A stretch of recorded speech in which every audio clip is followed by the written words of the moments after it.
What's up everybody, I'm HoopsandHipHop and Happy New Year. This year in particular is especially happy because it is officially 2019, which means at some point during this year, we are going to see the reveal and eventual release of the 8th generation of Pokémon for Nintendo Switch, and let me tell you, I could not be more hyped. So, to celebrate the fact that we are officially in the year of Generation 8, I am going to be giving you guys my official predictions for the games in this video. However, even though I say predictions, you guys can pretty much assume that this is exactly what's going to happen, because as we all know here on this channel, we have the inside scoop on all of the Pokemon news since my 8th cousin's brother's uncle's sister's pet parakeet's original owner works at Game Freak. All jokes aside, however, I just wanted to go ahead and predict what I think will happen for these games, particularly before we know anything about them, because I don't know about you guys, but for me personally, I think predictions are a bit more fun when you know less about the game as opposed to more, because it just allows you to have more wacky, insane predictions, and then it's just that much cooler if you end up actually getting something right. So we are going to be predicting all of the major features of the game, including starter Pokemon, including the region that it's set in, including when it will be revealed and released, and including any evil teams or major mechanics that we might see in the game as well. I've got a lot of really cool and crazy predictions here to share with you guys, so why don't we go ahead and just get into it. Okay, so starting things off with when these games will be announced, I am predicting that these games are going to be announced in the month of May. The reason why I say this is because 3 out of the last 4 main series games, that being Let's Go Pikachu and Eevee, Ultra Sun and Ultra Moon, and Omega Ruby and Alpha Sapphire, have been announced either in May or in June. The only one out of those 4 that wasn't announced in May or June was Sun and Moon, and that was because it was announced in February for the 20th anniversary of Pokemon. Not only that, it also came in a year where nothing main series wise was released the year before, so it didn't really have to worry about stepping on the toes of the previous release. And that's another reason why I think Game Freak and the Pokemon Company are going to wait until May to reveal these games, because we just barely had the release of Let's Go Pikachu and Eevee in November. Heck, they haven't even been released for 2 months yet, and given how well they've actually done, I feel like it only makes sense to kind of let them run their course and let them be out for at least 6 months or so before letting Gen 8 take over, because you know when they release Gen 8, no one is going to care about Let's Go at that point. So yes, that is my official prediction. May is when we are going to see these games for the first time, and in particular, I think the announcement is going to happen on May 24th. So you might as well go ahead and mark it on your calendar already, because that is exactly what my 8th cousin's brother's sister's pet parakeet's original owner who works at Game Freak told me last week at the family Christmas party. Now that we've covered the announcement of these games, it's time to cover the release date. When exactly can we expect to see these games hit store shelves in 2019? Well, I have one specific date in particular that is my official prediction, and I actually feel pretty dang confident that the Generation 8 Pokemon games are going to release on this specific date in particular, and that specific date is November 22nd, 2019. The reason why I say this is because the last 4 main series Pokemon games have all released a week before Thanksgiving, and it's always on a Friday because Pokemon games are of course a major title, and major game releases are always on Fridays. On top of that, we also know that it's going to be late 2019 in general, and on top of that, Thanksgiving in 2019 is on the 28th, and the Friday before that is on the 22nd. That is exactly why I think it's going to be on this particular day. But if it doesn't happen on this date, then I definitely think it's going to happen in November, because December is a little too late of a release for a holiday title, and we know it's going to be a holiday title. We also know it's going to release sometime before Black Friday in all likelihood to take advantage of those Black Friday sales. So yeah, definitely November, and probably November 22nd. Okay, now we're gonna get into the actual games themselves, starting with the region where the games are going to take place. I have talked about this subject a number of different times on my channel, and so if you guys have followed my videos closely, you probably know which 2 places are my favorites in terms of where Generation 8 is most likely going to take place. And my official prediction is that the region of Generation 8 is either going to be based on England or Greece. The reason why I say both of these is that there's evidence for both of them. In Pokemon Let's Go Pikachu and Eevee, as well as the Sun and Moon anime, there have been some various things that have occurred that can be constituted as hints toward a UK-based region coming for the 8th generation of Pokemon. In Let's Go Pikachu and Eevee, we see an odd region-looking landmass on calendars all across houses and buildings in the region that looks suspiciously like the UK on its side, and then in the Pokemon Sun and Moon anime, there's a particular episode which features a backdrop which very much looks like that of an English or London street, even to the point of having something that resembles Big Ben in the background, which seems rather odd considering the setting of this particular arc of the anime is Alola, which is based on Hawaii, which is completely different to England and the UK, so that just seems a little bit suspect, and that combined with the Let's Go evidence really kinda seems to hint at the fact that an England or UK-based region is decently likely. My other pick is Greece, and in fact, I made an entire video on why I think Greece is going to be the setting for the Generation 8 region based on some certain evidence that has come to light in recent months. I will go ahead and link that video if you want to watch it, because I'm not going to go over all the details here, but just know that it is a very strong pick with evidence to back it up, and also just in general, I really feel like Europe, somewhere in Europe, is going to be the setting for this game, and that's why I have both England and Greece in particular, because they are both European countries. So no matter where the region of Generation 8 ultimately is set in, I definitely feel like it's going to be a European-based region. Oh, and just as a little quick side note before we move on to the next major topic, I definitely see gyms making a return in the 8th generation of Pokemon. Call it a gut feeling, call it a hunch, but yeah, I definitely see gyms making a triumphant return to the main series games. Now, when it comes to predicting something from a new Pokemon game, or just anticipating something from a new Pokemon game in general, the starter Pokemon are always something that fans look forward to the most. And my 3 predictions for the 3 starter Pokemon in particular, I feel pretty good about. Starting with the Fire starter, I believe that we are going to see a Fire Horse. The first reason why I think we're going to see a Fire Horse is because the horse is one of the members of the Chinese Zodiac, and as a lot of you I'm sure already know, there is that classic theory of all of the fire starters being based on members of the Chinese Zodiac that has more or less remained true up to this point through Generation 7, and one of the members of the Chinese Zodiac that hasn't been represented in a fire starter yet up to this point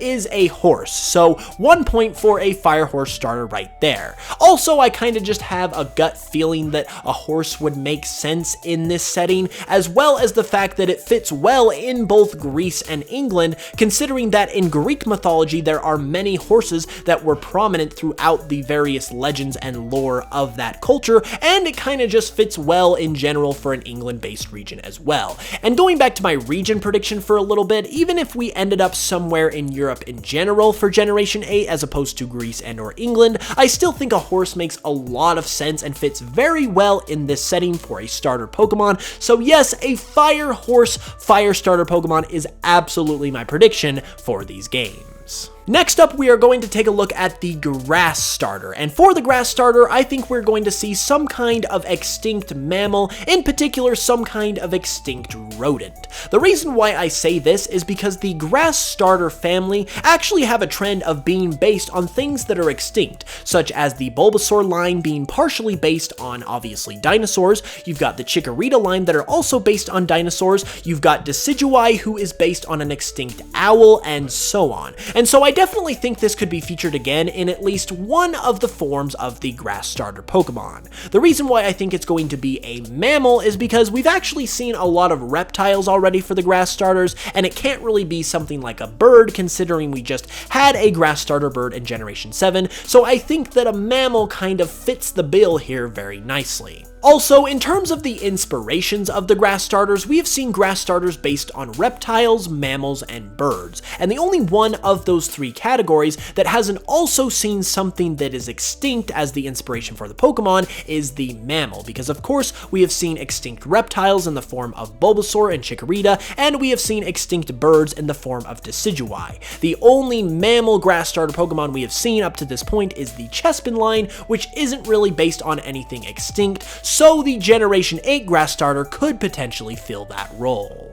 I also think it's going to be a rodent just because we have already established that the fire starter is going to be a horse, which is also a mammal. So if the grass starter is going to be a mammal as well, it definitely needs to be a starkly different kind of mammal, which a rodent would be. And it also just so happens that there are a number of extinct rodents that originated in Europe, where it just so happens that I think that the region of Generation 8 will be based. So it all kind of just comes together very well for an extinct mammal grass starter Pokemon to be revealed and featured in Generation 8. I honestly see this particular line of Pokemon being very comparable to the Cyndaquil line, where it starts off as a rodent-like Pokemon but also has traits of other animals as well, and then it eventually evolves into another separate, larger mammal for its final form. And finally, we have the water starter, and I definitely think the water starter is going to be some type of reptile. If it is indeed the case that we are going to receive a fire horse and or a grass rodent in Generation 8,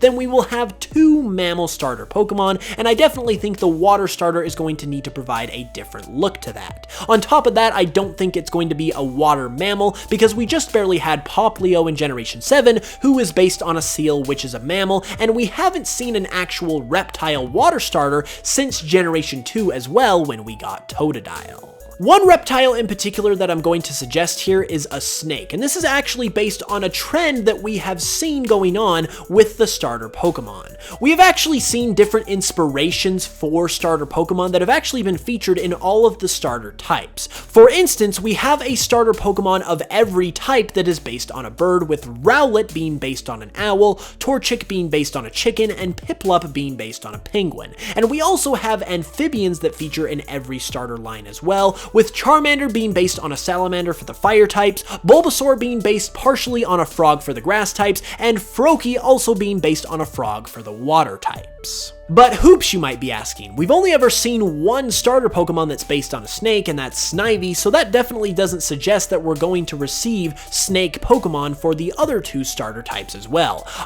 But that's where you're wrong. You see, backtracking a little bit to when we were talking about the Fire Horse, I mentioned that I made that prediction because of the Chinese Zodiac and the fact that the horse was one of the members of the Chinese Zodiac that hadn't seen a fire starter. Well, another member of the Chinese Zodiac that also hasn't seen a fire starter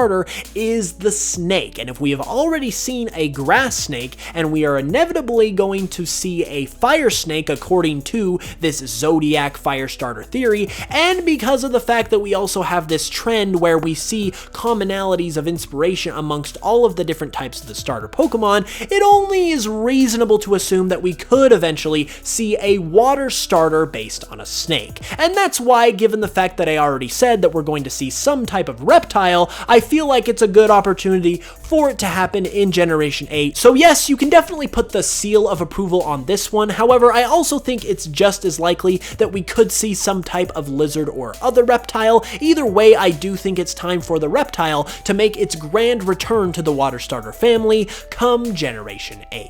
Okay, so after the starter Pokemon, another thing that fans always look forward to with every generation of Pokemon is what the evil team is going to be like in that generation. And in Generation 8, I feel like the evil team is definitely going to be on the hardcore side of things. The reason why I say this is because, number one, in Generation 7, Team Skull, as cool as they were not that hardcore. They were kind of simple-minded and much more down-to-earth compared to some of the other evil teams. And due to the big nature of these games not only being HD main series Pokemon games, but also being games that are specifically going to be marketed toward the more hardcore players, I feel like that is all the reasoning we need to see a more hardcore evil team with much more large-scale goals in these games. Because the multiverse storyline will also likely continue to be explored, I also believe that we could see an evil team focusing on the concept of time, because not only would this be large scale enough for a game like this, as I previously mentioned, but it could also help lean towards the idea of Generation 4 remakes that we know are eventually going to be coming, because obviously the theme in Diamond and Pearl is time and space. And even though we have seen the concept of space explored with Team Galactic, as well as just the multiverse multiverse concept in general, we haven't really seen the concept of time or time travel or anything like that explored. And the concept of timelines, as in the parallel timelines of Pokemon that are present within this current lore, could be explored further with this focus. A time or a time travel related evil team would also work perfectly in an England-based region because they could also take advantage of the steampunk culture and look for the appearance of this evil team, which goes absolutely perfectly with the idea of time travel and time exploration. And the final prediction that I'm going to be making in this video for the Generation 8 Pokemon games circles around a new mechanic that we might see in these games. Pokemon games, as well as new generations of Pokemon games in general, are notorious for introducing some kind of brand new big mechanic. We've seen it with virtually every new generation since Generation 2, and in particular since Generation 6, we have seen a trend of not only a big new mechanic, but also a big new mechanic that circles around giving new life to old Pokemon, such as with Mega Evolutions in Generation 6 and Z-moves and Alola forms in Generation 7. And I feel like the new mechanic that we might see in Generation 8 will continue this trend of giving new life to old Pokemon, and I think the way they are going to do that will be in the form of what I am going to refer to as Super Shinies. The idea here is that we could see new forms of Pokemon similar to Shinies in that they have a different appearance compared to their regular form, and they're also really rare, that have boosted stats compared to their regular forms. This would kind of be like Totem Pokemon, except it wouldn't just be a bigger version of the regular Pokemon, it would have a much more noticeable difference in its appearance, and would also be catchable as well, unlike Totem Pokemon for the most part. This idea comes from the fact that earlier in the year we saw the Pokemon Company trademark a new phrase in Japan that roughly translated to super shiny, and this basically sparked a lot of debate and discussion about whether we could see something along those lines in the Generation 8 games. I feel like it could have a chance of making a resurgence, or something similar to that could make a resurgence as well, and I think it would be a lot of fun considering the more hardcore nature that is to be expected with these games. Also, another thing that would be really cool with this kind of mechanic is that it would create a really nice union of the Pokemon community, where amongst the different groups you obviously have shiny hunters and competitive battlers, and this type of mechanic would give something that they could come together to kind of enjoy, where you have a new form of a Pokemon that obviously is going to appeal to shiny hunters, but then you have a new stronger kind of Pokemon that is going to appeal to competitive battlers, and I feel like it would just do a great job of giving new life to old Pokemon, as has been the trend with the new mechanics that we have seen in the past couple generations. And there we have it, everybody. Those are my official, absolutely going to happen, definitely not going to be untrue predictions for Generation 8. As I said earlier, my 8th Cousins, Brothers, Sisters, Pet Parakeet's original owner told me all of this stuff, so you can definitely expect it to be true. If you guys enjoyed the video though, be sure to give it a like and let me know in the comments below your own predictions for Generation 8. As I said, it's a lot more fun to predict something when you don't really know anything about it, on the off chance you might actually be right later on down the road. If you are new to the channel as well though, be sure to subscribe for more Pokemon content every Tuesday, Thursday, and Saturday, especially for the Generation 8 content that is going to come as well, because as soon as those games are released, I am going to be covering the heck out of them. You can also subscribe for my Let's Plays that are every Monday and Friday as well, and I definitely would appreciate you checking me out on Spotify and giving me a follow there if you haven't already, because I've got a ton of Pokemon remixes there, and it would greatly support the channel. With all of that being said though, I will be back on Thursday for another video, so be sure to hit that notification bell so you can be notified as soon as it goes live. And with all that being said, I would like to wish you a happy new year once again. I will see you Thursday for that video, and until then, as always, I love you guys, and I will smell you guys later.